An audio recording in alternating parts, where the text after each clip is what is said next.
आज हम करेंगे cell the unit of life.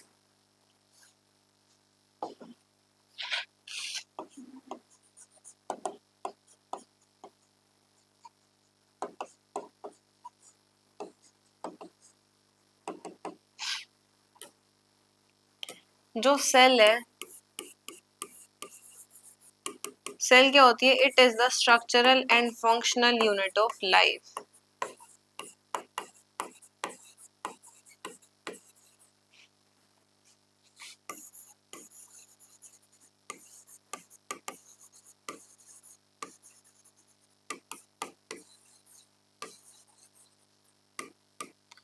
जो सेल होती है वो स्ट्रक्चरल और फंक्शनल यूनिट ऑफ लाइफ होती है। और ऐसा हमने क्यों बोला? हमने इसको स्ट्रक्चरल इसीलिए बोला क्योंकि किसी भी ऑर्गेनिज्म के अंदर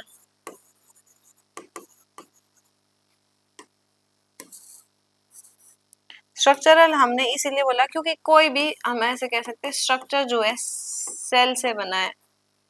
किसी भी ऑर्गेनिज्म के अंदर अगर हम देखें, टिश्यूज, ऑर्गन्स, ये सारे किससे मिलके बने हैं? बेसिकली एक सेल से ही मिलके बने हैं। तो जो सेल है वो एक स्ट्रक्चरल यूनिट ऑफ लाइफ है।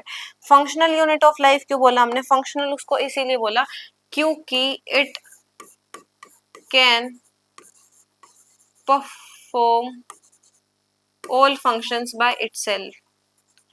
वो जितने भी फंक्शंस होते हैं वो खुद से परफॉर्म कर सकते हैं, जैसे डाइजेशन हो गया, रेस्पिरेशन हो गया, एक्सक्रीशन हो गया। That is, a cell is capable of its independent existence.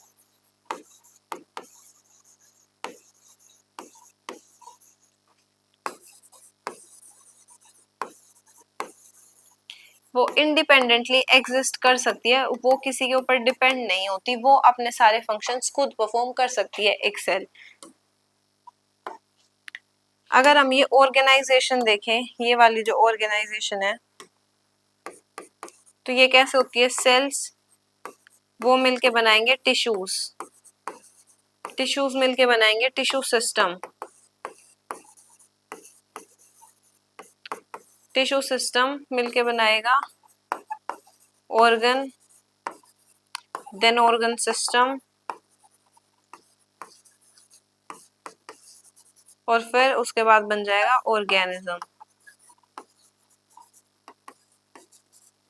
तो ये ऑर्गेनाइजेशन शुरू कहाँ से हुई? सेल से शुरू हुई। सेल की वजह से बाकी सारी चीजें बनी, और इनडायरेक्टली हम कह सकते हैं कि सेल की वजह से एक ऑर्गेनिज्म बना। तो इसीलिए हम कहते हैं कि जो सेल है, it is the structural and functional unit of life. अब हमने सेल्स को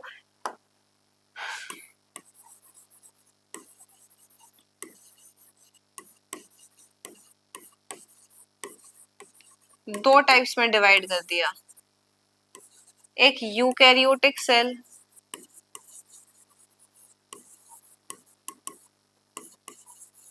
एक प्रोकैरियोटिक सेल।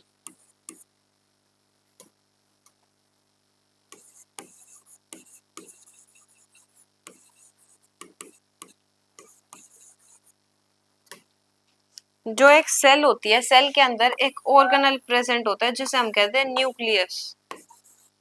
न्यूक्लियस को हम brain of the cell, director of the cell, master of the cell कह सकते हैं। ये एक इंपॉर्टेंट ऑर्गेनल होती है सेल के अंदर। तो इसीलिए इसके ऊपर एक न्यूक्लियर मेम्ब्रेन प्रेजेंट होगी, इस न्यूक्लियस को प्रोटेक्ट करने के लिए।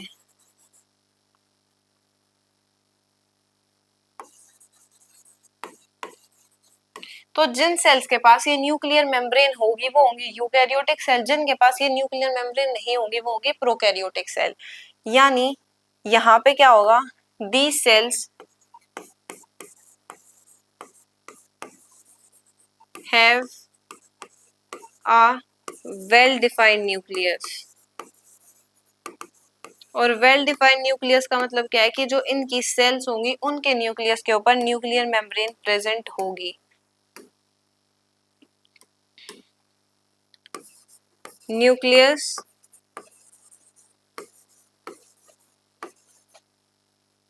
Has nuclear membrane.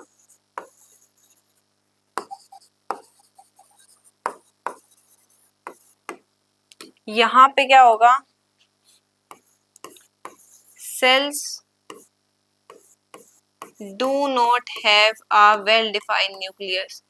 सेल्स के पास एक वेल डिफाइंड न्यूक्लियस नहीं होता, यानी जो न्यूक्लियस होगा उसके ऊपर न्यूक्लियर मेम्ब्रेन प्रेजेंट नहीं होगी।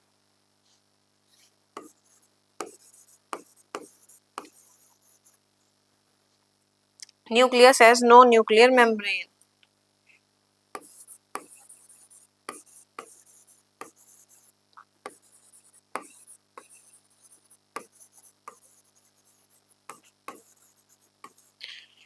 यूकैरियोटिक सेल्स के पास वो ऑर्गेनल्स प्रेजेंट होंगे जिनकी इसके पास वो ऑर्गेनल्स प्रेजेंट होंगे जिनके ऊपर क्या प्रेजेंट होगी, मेम्ब्रेन प्रेजेंट होगी, यानी मेम्ब्रेन बाउंड ऑर्गेनल्स यहाँ पे प्रेजेंट होंगे। These cells have membrane bound organelles. These cells have membrane bound organelles, और यहाँ पे वो ऑर्गेनल्स प्रेजेंट होंगे जिनके ऊपर मेम्ब्रेन प्रेजेंट नहीं होती। These cells contain non membrane bound, जिनके ऊपर मेम्ब्रेन प्रेजेंट नहीं होती वो ऑर्गेनल्स प्रोकैरियोटिक सेल में मिलेंगे। Non membrane bound organelles. अब इनके एग्जाम्पल क्या क्या है जो यूकैरियोटिक सेल्स हैं।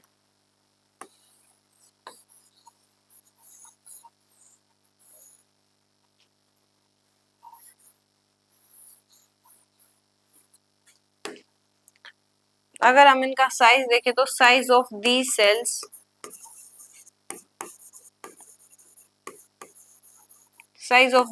Is generally large. ये लार्ज साइज की होती हैं, और इन सेल्स का जो साइज होगा वो होगा small. Size of these cells is generally small. इसका एग्जांपल हम देखें तो human, basically animal cell.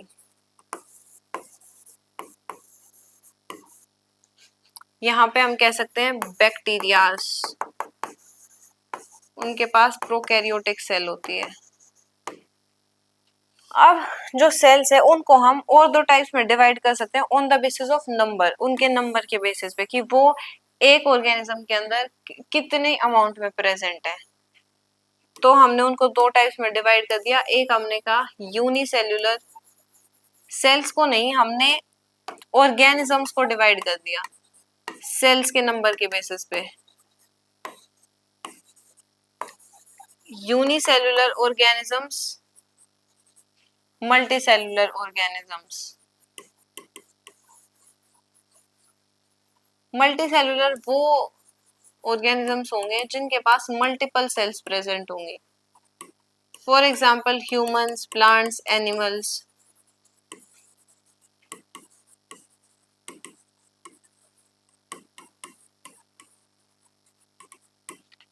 Unicellular वो ऑर्गेनिजम्स होंगे जिनके पास एक सिंगल सेल प्रेजेंट होगी।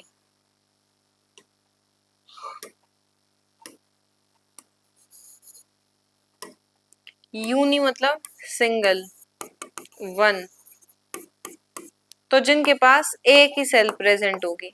और यही जो सेल है, this cell will perform all the functions, सारे के सारे फंक्शंस यही एक सेल परफॉर्म करेगी।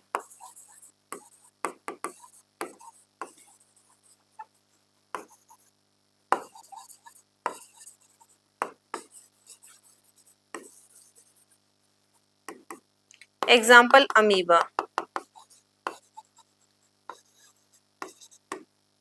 अब इसके बाद आती है प्लांट सेल्स और एनिमल सेल्स की बात।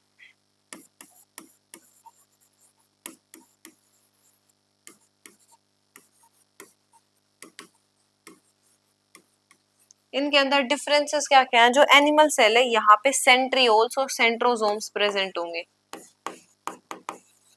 Centrioles and centrosomes are present. यहाँ पे एब्सेंट होंगे सेंट्रियोल्स एंड सेंट्रोसोम्स।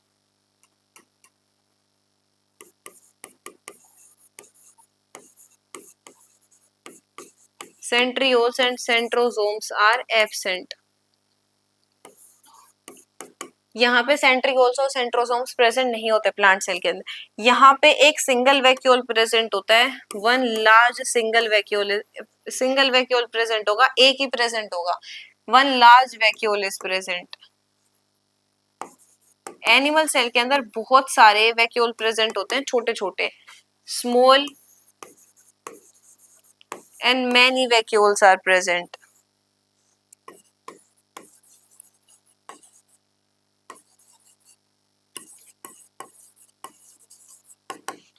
यहाँ पे सेल वॉल भी प्रेजेंट होगी, सेल मेम्ब्रेन के ऊपर सेल वॉल भी प्रेजेंट होगी।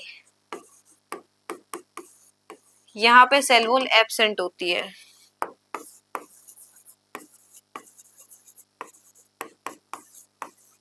तो ये एनिमल सेल और प्लांट सेल के बीच में कुछ डिफरेंसेस थे, और तो सिमिलैरिटीज भी होंगी, जैसे दोनों के अंदर न्यूक्लियस प्रेजेंट होगा, बाकी ऑर्गेनल जैसे Golgi body, mitochondria, ER, endoplasmic reticulum, ये तो प्रेजेंट होंगे ही दोनों के अंदर।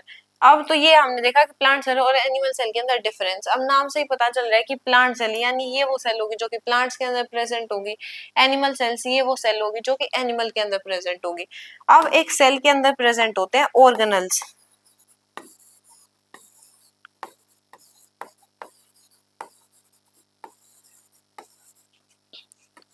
ऑर्गेनल्स जैसे न्यूक्लियस, जैसे ER endoplasmic reticulum, Golgi body, ribosomes, lysosomes. तो हम इन ऑर्गेनल्स को डिस्कस करेंगे अगले लेक्चर के अंदर। ये जो ऑर्गेनल्स होते हैं ये बहुत ही इंपॉर्टेंट होते हैं किसी सेल के अंदर। ये एम्बेडेड कहाँ होंगे, जो एक सेल होगी सेल के अंदर प्रेजेंट होता है साइटोप्लाज्म, उस साइटोप्लाज्म के अंदर हमें ये सारे ऑर्गेनल्स देखने को मिलेंगे। उसके अंदर ये जो ऑर्गेनल्स होते हैं ये एम्बेडेड रहते हैं, धसे हुए रहते हैं। तो इन ऑर्गेनल्स को हम डिस्कस करेंगे वन बाय वन अगले लेक्चर्स के अंदर। टिल देन आप please like, share and subscribe.